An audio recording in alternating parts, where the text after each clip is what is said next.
अच्छा दुआ देखें, एक तो मैं यानी टॉक्स के आउटकम पे बात करने से पहले मैं ये इस पे बात करूंगा कि पाकिस्तान ने जो किया, कि पाकिस्तान ने जो टेबल पे ला के बिठाया, नो डाउट एक बहुत बड़ी अचीवमेंट है। लेकिन इससे अगर इससे पहले भी देखा जाए तो पाकिस्तान काफ़ी कुछ जो है वो डिप्लोमेटिकली इससे पहले भी अचीव करता रहा है। अगर हम 70 की दहाई के अवाइल की बात करें और जिस तरह से निक्सन के लिए जो है वो चाइना के दरवाजे पाकिस्तान ने खोले थे, या फिर 80 की दहाई की लेट 80 की दहाई की बात करें कि जनेवा एकॉर्ड में जो सोवियत यूनियन और अफगान मुजाहिदीन उस वक्त के जो थे उनके दरमियान जो हुआ था, उसमें पाकिस्तान का कितना कुलीदी रोल था।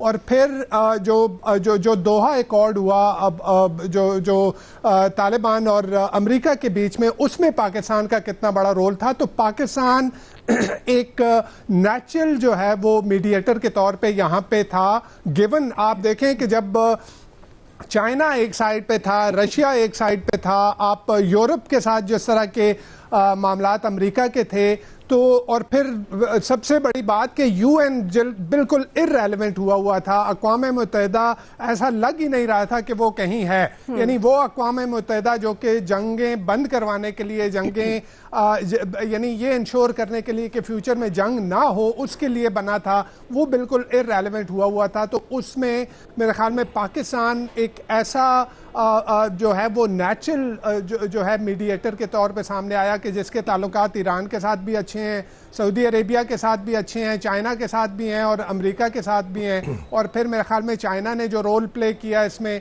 कि हमारे वजीर ख़ारजा वहाँ पे गए और वहाँ पे वो जो 5 पॉइंट जो प्लान था वो चाइना की जो आशीर्वाद भी उसको मिली, तो वो उससे और फर्दर वजन बढ़ गया। अच्छा, जो आपकी बात है कि आउटकम क्या होगा, आउटकम हम प्रिडिक्ट नहीं कर सकते। देखें, अमेरिका की, सिर्फ मैं ट्रंप की बात नहीं करूंगा, अमेरिका का खुद का जो ट्रैक रिकॉर्ड रहा है वो कोई अच्छा नहीं रहा। आप देखें, ओबामा ने जो है वो इनके साथ, ईरान के साथ डील की थी, वो डील न्यूक्लियर डील फाइनल हो गई थी और ये तवक्को की जा रही थी कि चीज़ें आगे जो है वो बेहतरी की तरफ जाएंगी। लेकिन ट्रंप अपनी जो उसका फर्स्ट टेन्योर था उसमें वो आया और उसने जो है वो न्यूक्लियर डील ख़त्म कर दी।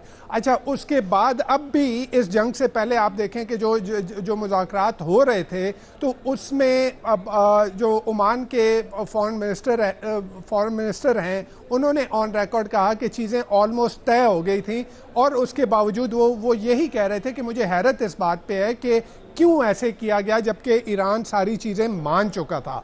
तो अब एक डिस्ट्रस्ट तो है, यानी ईरान ने बारहा ये बात कही है, पाकिस्तान मीडिएशन करवा रहा था, ईरान ने ये बात बारहा कही कि जी ये हमें गारंटीज दें, लेकिन वो गारंटीज कौन देगा? ट्रंप जो इतना अनप्रिडिक्टेबल है, जो इतना डूसाइल है, जिसका उसकी गारंटी कौन देगा? फिर भी हम उम्मीद ये कर रहे हैं कि जो अब भी जो कुछ हुआ, यानी देखिए एक खौफ था, एक डर था जो ट्रंप से पहले की एडमिनिस्ट्रेशन थी, उनको भी इजराइल, बिकॉज ये प्राइमरीली ये जंग इजराइल की है, अमेरिका क्या इस जंग से कोई लेना देना नहीं है।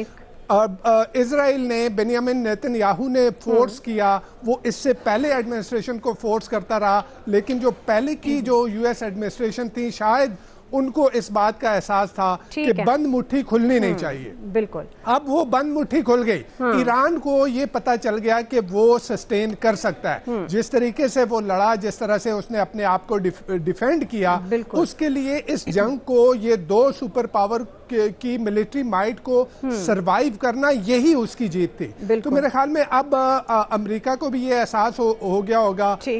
ईरान का नो डाउट बहुत नुकसान हुआ है कि जो है हजारों की तादाद में उनके टारगेट्स जो है हिट हुए हैं, बहुत सारी जो है कैजुअल्टीज वहां पे हुई हैं, बहुत सारा इंफ्रास्ट्रक्चर जो है वो तबाह हुआ है। लेकिन मैं ये कहूंगा कि हर दो अतराफ को शायद ये अंदाजा हो गया, लेकिन स्पॉइलर यहाँ पे इजराइल होगा।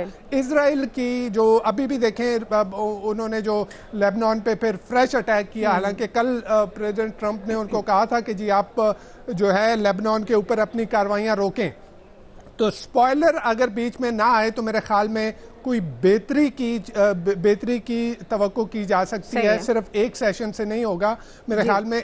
ये सेशन जो है ये ग्राउंड बनाएगा आगे के मुज़ाकरात। सिर्फ एक सेशन से नहीं होगा, ये सेशन ग्राउंड बनाएगा। और जबकि इजराइल मौजूद है स्पॉइलर के तौर पर। खालिद महमूद, आपकी तरफ आऊँगी चूँकि आप कन्वेंशन सेंटर में मौजूद हैं। क्या तैयारियाँ वहाँ पर देख रहे हैं, क्या उम्मीदें हैं? खालिद महमूद कहाँ से लाएंगे? जी खालिद महमूद। जी जी टीम तो है ना हमारे पास, देनी नहीं है किसी को। उसी तरह पाकिस्तान इस वक्त अपने मेहमानों का इंतजार कर रहा है और 8 बजे कर रहे हैं ना मेरा ख्याल है। यही की जा रही है कि जी, इस वक्त हम बात कर रहे हैं पाकिस्तान की सालसी में अमेरिका और ईरान के दरमियान अहम मुज़ाकरात होने जा रहे हैं। इससे पहले 2 हफ्ते की जो जंग बंदी और उसके बाद अब ये उम्मीद रखी जा रही है, ये तवक्कुआत हैं कि इन मुज़ाकरात के ज़िमन में ख़ित्ते में मुस्तकिल अमन आ सके, जिसके लिए पाकिस्तान कोशिश कर रहा है। अमेरिका और ईरान के दरमियान सालसी के बाद अब मुज़ाकरात की एक अहम बैठक, जिसमें ईरान और अमेरिका आमने सामने बैठेंगे और अपने मामलात के हवाले से बातचीत की जाएगी। ख़ासतौर पर इस्लामाबाद में जब ईरान के हवाले से ये बात आ रही थी, इस्लामाबाद मुज़ाकरात के हवाले में, तो ईरान ने कहा वो पूरी अथॉरिटी के साथ इसमें शरीक होंगे। खालिद महमूद साहब, ओवर टू यू। जी देखें जी, बहुत अहम मौका है पाकिस्तान के लिए, खासकर जो पाकिस्तान की फॉरेन पॉलिसी है उसमें ये एक इंतहाई अहम मोड़ है। पाकिस्तान ने हमेशा अपनी फॉरेन पॉलिसी में ये प्रायोरिटी रखी है कि हम किसी मुल्क के साथ जंग नहीं चाहते, और ना ही पाकिस्तान ने किसी दूसरे मुल्क में अगर कोई जंग हो रही हो तो उसका कभी हिस्सा बना है। और पाकिस्तान की हमेशा ये कोशिश रही है कि जंग के जरिए नहीं, के जरिए मामला हल किए जाएं, चाहे वो यूक्रेन का जंग हो, जंग हो। पाकिस्तान ने हमेशा किरदार अदा किया मुज़ाकरात का, और पाकिस्तान ने इसी फोरम पर एक ईरान और अमेरिका को दावत दी कि वो आए, बैठें, यहाँ पे बैठ के हम उनसे मुज़ाकरात करना चाहते हैं। पाकिस्तान इसमें मेज़बान है। वज़ीर-ए-आज़म शहबाज शरीफ जो है उसके लिए मुकम्मल उन्होंने तैयारी कर रखी है। इससे पहले भी जो 4 ममालिक के वज़ीर ख़ारजा का यहाँ पे इजलास हुआ था, उसमें एक एजेंडा तय कर लिया गया था कि आइंदा जो मुज़ाकरात होंगे उसका एजेंडा क्या होगा। उसमें अमेरिका और ईरान दोनों के जो मुतालबात हैं वो रखे गए थे, और उसको एक ड्राफ्ट की शक्ल में अमेरिका और ईरान के साथ शेयर किया गया था। अब उसी को फॉलो अप हुआ है। पाकिस्तान को एक स्टेप आगे चला गया है कि पाकिस्तान ने अपना ड्राफ्ट शेयर किया, उन्होंने एग्री किया, फिर प्राइम मिनिस्टर ने दावत दी और अमेरिका और ईरान इस बात पर मुत्फिक हो गए कि हाँ, पाकिस्तान में इस्लामाबाद में बैठने के लिए तैयार हैं। अब दोनों ममालिक का जो एजेंडा है, दोनों ममालिक के जो मुतालबात हैं वो टेबल पर मौजूद हैं। मेज़बान पाकिस्तान है। पाकिस्तान इन दोनों ममालिक को वहाँ पर बिठाएगा कि जहाँ मुज़ाकरात का अगला मरला शुरू होगा। इसमें पाकिस्तान ने जो है पूरी दुनिया के साथ ज़ाब्ते किए हैं। पाकिस्तान ने अपने तमाम दोस्त ममालिक के साथ, अपने तमाम बरादर ममालिक के साथ मुशावरत की है, उनसे तजावीज़ ली हैं, और उसके बाद अमेरिकी नायब सदर JD वैंस जो है वो आज रात इस्लामाबाद में पहुंचेंगे, जहां पे ये मुज़ाकरात का आगाज़ होगा। इब्तदाई तौर पर पहले एजेंडा तय कर लिया जाएगा कि मुज़ाकरात में किन चीज़ों पर बातचीत की जानी है, और उसके बाद सरबराही इजलास होगा जिसमें ईरान के स्पीकर भी है और उनके अब्बास अराक्ची जो उनके वज़ीर ख़ारजा हैं वो भी शिरकत करेंगे।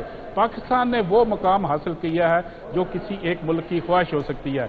इस दुनिया में बहुत सारे कम ममालिक ऐसे हैं जो किसी सुपर पावर को मुज़ाकरात की मेज़ पर लाने में कामयाब हुए हैं। उनमें एक पाकिस्तान शामिल है जिसने एक सुपर पावर को मुज़ाकरात की मेज़ पर अपनी बेहतर पॉलिसी से, अपनी बेहतर मुस्बत और पॉजिटिव पॉलिसी से मुज़ाकरात की उनको मेज़ पर लेके आया।